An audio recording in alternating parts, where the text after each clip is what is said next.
ہمارا رب جس کی قدرت کی کوئی حد نہیں اور جو سب کچھ جانتا ہے اسی نے سورج کو ایک مقرر راستے پر رکھ دیا۔ یہ وہاں ایک مقرر وقت تک رہے گا، لیکن یہ حرکت ہمیشہ کے لیے نہیں رہے گی۔ سورج کا بھی ایک مقرر انجام ہے۔ یہاں کچھ سائنٹیفک حقائق ہے جو ہماری سوچ سے بڑھاتے ہیں۔ سورج اور زمین کے درمیان فاصلہ تقریباً 150 ملین کلومیٹرز ہے، 150 ملین کلومیٹرز ہے۔ کائنات کی عمر تقریباً 13.5 بلین یعنی 13.5 بلین سال ہے اور سورج تقریباً 5 بلین یعنی 5 بلین سال پرانا ہے۔ سورج بہت سائز کا ستارہ ہے، لیکن اتنا بڑا ہے کہ تقریباً 1.3 ملین زمینیں اس کے اندر سما سکتی ہیں۔ اس کی سطح کا درجہ حرارت تقریباً 6000 ڈگری سیلسیس ہے اور اس کا مرکز تقریباً 20 ملین ڈگری سیلسیس ہے۔ یہ اپنے مدار میں 7,20,000 کلومیٹر پر آور کی رفتار سے چلتا ہے، یعنی تقریباً 17.28 ملین کلومیٹر روزانہ۔ ہر second 564 million ton hydrogen 560 million ton helium میں تبدیل ہو جاتا ہے۔ 4 ملین ٹن کا فرق انرجی بن جاتا ہے اور روشنی اور گرمی کی صورت میں اسپیس میں پھیل جاتا ہے۔ اگر ہم ماس لاس کا حساب لگائیں تو سورج ہر سیکنڈ تقریباً 4 ملین ٹن کھو دیتا ہے اور ہر منٹ 240 ملین ٹن۔ اگر سورج کی رفتار سے انرجی پیدا کرتا رہا ہو 3 بلین سالوں تک بھی، کل نقصان ابھی بھی اس کی موجودہ ماس کا صرف 1/5000 ہی بنتا ہے۔ اس عظیم قدرت اور انرجی کے ساتھ سورج بالکل اسی سائز اور قوت پر پیدا کیا گیا ہے جو زمین پر زندگی کے لیے فائدہ مند ہے، لیکن ایک دن اس کے مرکز کی ہائیڈروجن ختم ہو جائے گی، مرکز ہیلیم سے باہر جائے گا اور جب یہ بھاری ہو جاتا ہے تو اپنے گرد و نواح کو زیادہ زور سے کھینچے گا۔ یہ دنیا کی اختتام کا سبب بنے گا۔ سورج تقریباً 200 ملین ملکی وے گیلیکسی کے ستاروں میں سے صرف ایک ہے اور ملکی وے خود کئی 100 ملین گیلیکسیز میں سے صرف ایک ہے جو جدید ٹیلیسکوپ سے دیکھی جاتی ہے۔ اپنی گیلیکسی کے ایک سرے سے دوسرے سرے تک سفر کرنے کے لیے 1 لاکھ لائٹ ایئرز درکار ہوتے ہیں۔ روشنی ایک سیکنڈ میں 3 لاکھ کلومیٹر طے کرتی ہے۔ ہماری زمین اس گیلیکسی کے ایک اسپائرل بازو پر موجود ہے۔ زمین سے گیلیکسی کے مرکز تک پہنچنے کے لیے کسی کو 3 لاکھ ٹریلین کلومیٹر کا سفر کرنا پڑے گا، جس نے یہ عظیم نظام پیدا کیا۔ جدید سائنس بھی تصدیق کرتی ہے کہ چاند کو راستہ بالکل مکمل دائرہ نہیں ہے، ایک سائٹ پر ہلکی سی اندر کی طرف جھکاؤ ہے۔ اور حالانکہ سورج اور چاند اربوں سالوں سے حرکت میں ہیں، لیکن سورج کبھی چاند سے ٹکرایا نہیں اور رات کبھی دن پر غالب نہیں آئی۔ یہ تب تک نہیں ہوگا جب تک اللہ نہ چاہے۔ تمام آسمانی اجرام، سورج، چاند اور کائنات کی ہر چیز اپنے اپنے مداروں میں تیر رہے ہیں۔ قیامت کے دن تک سیارے سورج کے گرد گھومتے ہیں۔ سورج ملکی وے کے مرکز کے گرد گھومتا ہے اور تمام ستارے اپنے اپنے مداروں کی پیروی کرتے ہیں، یہاں تک کہ یہ بھی آخر میں نئی گیلیکسیز جھنڈ بناتی ہے اور یہ جھنڈ بھی مرکزی نقاط کے گرد گھومتے ہیں۔ یہی نظام چھوٹی سی چھوٹی دنیا میں بھی موجود ہے۔ مالیکیولز اپنے اپنے راستوں میں حرکت اور لرزش کرتے ہیں۔ ایٹمز اور ان کے ذرات مقرر مداروں میں گھومتے ہیں۔ کائنات کی ہر حرکت سب سے بڑی گیلیکسی لے کر سب سے چھوٹے ذرے تک ایک مکمل منصوبہ بندی کی پیروی کرتے ہیں۔ جس نے یہ سب کچھ پیدا کیا اور برقرار رکھا وہ یقیناً اللہ ہے۔ یہ حقیقت کہ نہ کوئی چیز گرتی ہے نہ سست ہوتی ہے اور ہر چیز مکمل چلتی رہتی ہے۔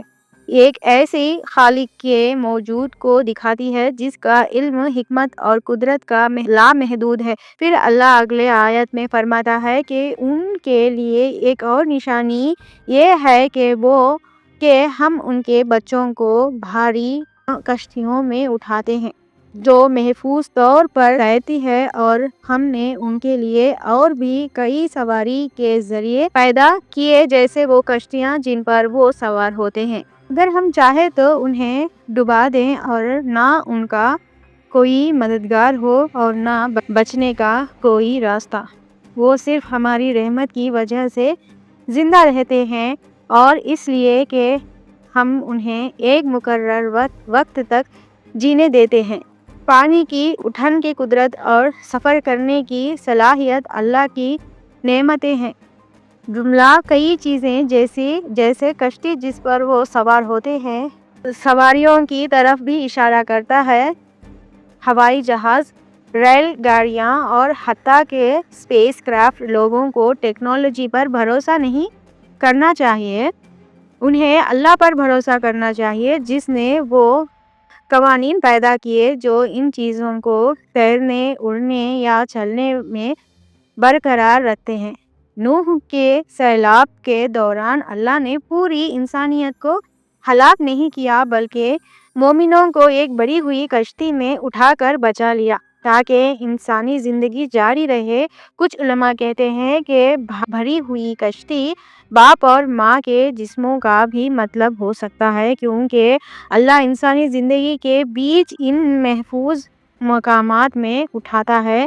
نطفہ بالکل ایک بھری ہوئی کشتی کی طرف۔ یہ بھی اللہ کی قدرت کی نشانی ہے کہ اس نے ہمارے لیے اور سواری کے ذریعے پیدا کیا، بالکل نوح کی کشتی کے معجزے کی طرح۔ چاہے ہم اپنے والدین کے جسموں میں اٹھائے گئے ہوں پیدائش سے پہلے یا زندگی میں کشتیوں میں، اگر اللہ اس سفر کے دوران ہمیں ڈبانا چاہتا تو کوئی اسے روک نہیں سکتا تھا اور کوئی ہمیں بچا نہیں سکتا تھا۔ اس لیے یہ حقیقت کہ ہم لمبے راستوں سے محفوظ سفر کرتے ہیں، دنیا تک پورے انسان بن کر پہنچتے ہیں، جیتے ہیں، کھاتے ہیں اور اپنی زندگیاں جاری رکھتے ہیں، یہ صرف اللہ کی رحمت کی وجہ سے ہے۔ اللہ آگے فرماتا ہے، جب ان سے کہا جاتا ہے تقویٰ کی زندگی اختیار کر کے اپنے آپ کو محفوظ رکھو تاکہ تم رحمت کی مستحق بنو اور اس دنیا میں اچھی زندگی اور آخرت میں ہمیشہ کی خوشی پاؤ، وہ توجہ نہیں دیتے۔ جب بھی ان کے رب کی طرف سے کوئی آیت ان کے پاس آتی ہے وہ ہمیشہ ان سے منہ پھیر لیتے ہیں، اور جب ان سے کہا جاتا ہے کہ اللہ نے جو تمہیں دیا ہے اس میں سے ضرورت مند کو دو، کافر مومنین سے کہتا ہے کیا ہم انہیں کھلائیں جنہیں اللہ چاہتا ہے تو خود کھلا دیتا؟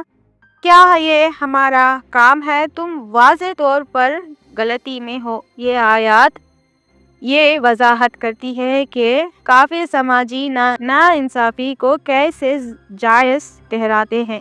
وہ کہتے ہیں اگر اللہ چاہتا کہ غریبوں کو کھلایا جائے تو وہ خود ہی انہیں کھلا دیتا، پھر میں اس طرح کچھ کیوں دوں؟ وہ اپنی کنجوسی کے لیے تقدیر کو بہانہ بناتے ہیں، لیکن اللہ امیروں کو دینے کے ذریعے آزماتا ہے اور غریبوں کو صبر کے ذریعے آزماتا ہے۔ یہ غفلت برتنے والے لوگ انہیں دکھائی جانے والی بڑی نشانیوں سے کچھ نہیں سیکھتے، حالانکہ انہیں مخلص اور باعلم لوگ گناہ سے دور رہنے کی وارننگ دیتے ہیں اور اس دنیا اور آخرت کے عذاب سے اپنے آپ کو بچانے کو کہتے ہیں، پھر بھی یہ پرواہ نہیں کرتے۔ وہ الجھ اور گمراہی کے گڈھے میں بھٹکتے رہتے ہیں، چاہے وہ قرآن کی پڑھی ہوئی آیت سنیں یا کائنات میں اللہ کی نشانیاں دیکھیں، وہ سب کو نظر انداز کر دیتے ہیں۔ وہ نہیں سنتے، وہ نہیں دیکھتے اور جان بوجھ کر منہ پھیر لیتے ہیں۔ ایسے لوگوں کے لیے اللہ کے حوالے کرنے کے سوا کچھ باقی نہیں۔ یہ ضرورت مند کو دینے میں بھی نہایتی کنجوس ہوتے ہیں۔ جب ان سے اپنا مال بانٹنے کو کہا جاتا ہے وہ ناراض ہو جاتے ہیں اور مومنین سے کہتے ہیں اگر تمہارے کہنے کے مطابق اللہ ہی تمام رزق دیتا ہے اور اگر وہ مومنین سے محبت کرتا ہے تو پھر وہ خود غریبوں کو کیوں نہیں کھلاتا، ہمیں کیوں کرنا چاہیے۔ روایت ہے کہ ابو بکر غریب مسلمانوں کو کھانا کھلاتے اور ان کی مدد کرتے تھے۔ ایک دن ابو جہل ان سے راستے میں ملے اور کہا اے ابو بکر، کیا تم دعویٰ کرتے ہو کہ اللہ ان غریب لوگوں کو کھلا سکتا ہے؟ ابو بکر نے کہا ہاں۔ ابو جہل نے جواب دیا پھر وہ خود انہیں کیوں نہیں کھلاتا؟ ابو بکر نے کہا اللہ کچھ لوگوں کو غربت سے اور کچھ کو دولت سے آزماتا ہے، وہ غریبوں کو صبر اور امیروں کو دینے کا حکم دیتا ہے۔ ابو جہل نے پھر کہا اللہ کی قسم اے ابو بکر، تم واضح طور پر الجھے ہوئے ہو، کیا تم سمجھتے ہو کہ اللہ انہیں نہیں کھلا رہا حالانکہ اس کے پاس قدرت ہے اور تم انہیں کھلا رہے ہو؟ اس واقعے کے بعد ہی یہ آیت نازل ہوئی جو کہتے ہیں کہ جو کوئی بھلائی کے راستے میں دیتا ہے، گناہوں سے بچتا ہے اور حق پر ایمان رکھتا ہے، اس سب سے آسان راستے کی ہدایت دی جاتی ہے جو جنت کا راستہ ہے۔ یہ قرطبی کی تفسیر میں ذکر ہے۔ اگلے آیت وہ کہتے ہیں اگر تم جو کہہ رہے ہو سچ ہے تو پھر یہ وعدہ شدہ عذاب کب آئے گا؟ قیامت کا دن آئے وہ صرف ایک خوفناک آواز کے انتظار میں ہے جو ان پر آ پڑے گی جب وہ آپس میں جھگڑ رہے ہوں گے۔ اس وقت نہ وہ وصیت کر سکیں گے اور نہ اپنے گھر والوں کی طرف لوٹ سکیں گے۔ قیامت کا آنا اچانک ہوگا، لوگ روز مرہ کی زندگی، تجارت، بحث اور معمولی مشغلے میں مصروف ہوں گے۔ جب سب کچھ فوراً رک جائے گا، وہ کافر جو توحید کا انکار کرتے ہیں قیامت کے دن وہ بھی انکار کرتے ہیں اور مذاق میں پوچھتے ہیں تو پھر یہ دن کب آئے گا جس سے تم ہمیں ڈرا رہے ہو؟ لیکن یہ دن یقیناً آئے گا اور چھوٹا قیامت کا دن جو موت ہے وہ بھی بغیر شک کے آئے گا۔ یہ بغیر وارننگ کے اچانک آئے گا۔ جب یہ آئے گا تو کسی کو آخری الفاظ کہنے کا موقع نہیں ملے گا یا اپنے گھر والوں کی طرف لوٹنے کا۔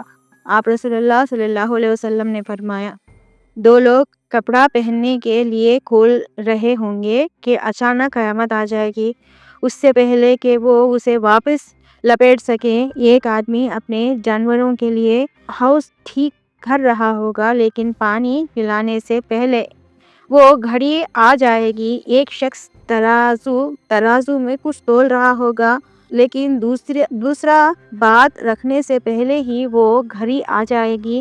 ایک آدمی کھانے کا نوالا منہ تک اٹھائے گا لیکن نگلنے سے پہلے ہی وہ گھڑی آ جائے گی۔ بخاری 26 میں روایت ہے۔ پھر آیت 51 جاری ہوتی ہے، سور پھونکا جائے گا اور اچانک وہ اپنی قبروں سے نکل کر دوڑیں گے اور اپنے رب کی طرف بھاگیں گے۔ وہ کہیں گے ہے افسوس ہم پر ہمیں ہماری سوئی ہوئی جگہ سے کسی نے اٹھا دیا۔ یہی وہ ہے جس کا رحمان نے وعدہ کیا تھا اور رسولوں نے سچ کہا تھا۔ سور کا دوسرا پھونک دوبارہ زندہ ہونے کی ابتدا کا یعنی ہے۔ کافروں کے لیے موت گہری نیند جیسی ہوتی ہے۔